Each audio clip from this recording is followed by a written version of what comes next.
Reserve ধরে রাখার লক্ষ্য অর্জনে বাংলাদেশকে ডলারের বাজার ভিত্তিক একক বিনিময় হার চালুর পরামর্শ দিল IMF। সংস্থাটি বলছে, মূল্যস্ফীতি নিয়ন্ত্রণে মুদ্রানীতি ও রাজস্ব নীতির সমন্বয় জরুরি। তবে IMF এর এমন পরামর্শের বিষয়ে জানতে চাইলে বক্তব্য দিতে চাননি অর্থমন্ত্রী। এদিকে বৈশ্বিক অর্থনীতির সংকট উত্তরণে যুদ্ধ বন্ধে তাগিদ দিলেন IMF MD। IMF ঋণের শর্ত অনুযায়ী কখনোই কাঙ্ক্ষিত রিজার্ভ ধরে রাখতে পারেনি বাংলাদেশ। সংস্থাটির এশিয়া প্যাসিফিক ডিপার্টমেন্টের পরিচালক বলছেন, রিজার্ভ বাড়াতে হলে বাংলাদেশকে অবশ্যই ডলারের বিনিময় হার পুরোপুরি বাজারের ওপর ছেড়ে দিতে হবে।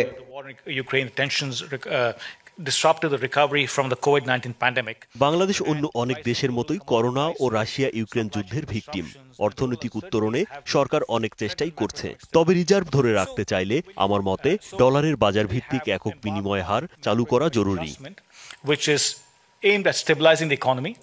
এ সময় তিনি বলেন, জিনিসপত্রের দাম বৃদ্ধির প্রবণতা ঠেকাতে চাইলে রাজস্ব নীতি ও মুদ্রানীতির সমন্বয় জরুরি। প্রতিবেশী দেশ ভারত এমনকি শ্রীলঙ্কাও মুদ্রাস্ফীতি কমিয়ে আনতে সক্ষম হয়েছে, তবে বাংলাদেশ তা পারছে না। আমাদের মতে জিনিসপত্রের দামের লাগাম টানতে বাংলাদেশের মুদ্রানীতি ও রাজস্ব নীতির সমন্বয় দরকার। IMF এর এমন পর্যবেক্ষণের বিষয়ে বক্তব্য জানতে চাইলে সাংবাদিকদের এড়িয়ে যান অর্থমন্ত্রী। এদিকে এক সংবাদ সম্মেলনে IMF MD বৈশ্বিক অর্থনৈতিক স্থিতিশীলতা রক্ষায় যুদ্ধ বন্ধের তাগিদ দেন। যুদ্ধ কখনো ভালো কিছু বয়ে আনে না। যুদ্ধের সবচেয়ে বড় ভিকটিম নারী ও শিশুরা। অর্থনৈতিক স্থিতিশীলতা রক্ষা আর শান্তি প্রতিষ্ঠায় যুদ্ধ বন্ধের কোনো বিকল্প নেই।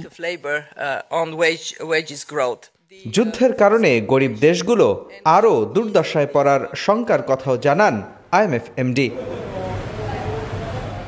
প্রায় 2 বছরের বেশি সময় ধরে লাগামহীন মূল্যস্ফীতিতে অতিষ্ঠ দেশের মানুষ। সরকারের নেওয়া উদ্যোগগুলো যখন খুব বেশি কাজে আসছে না, তখন IMF পরামর্শ দিল ডলারের একক বিনিময় হার এবং রাজস্ব নীতি ও মুদ্রানীতির সমন্বিত প্রচেষ্টায় সম্ভব হতে পারে জিনিসপত্রের দাম বৃদ্ধির এই লাগাম টানতে। যুক্তরাষ্ট্রের ওয়াশিংটন DC থেকে মোস্তফা মাহবুব, DBC নিউজ।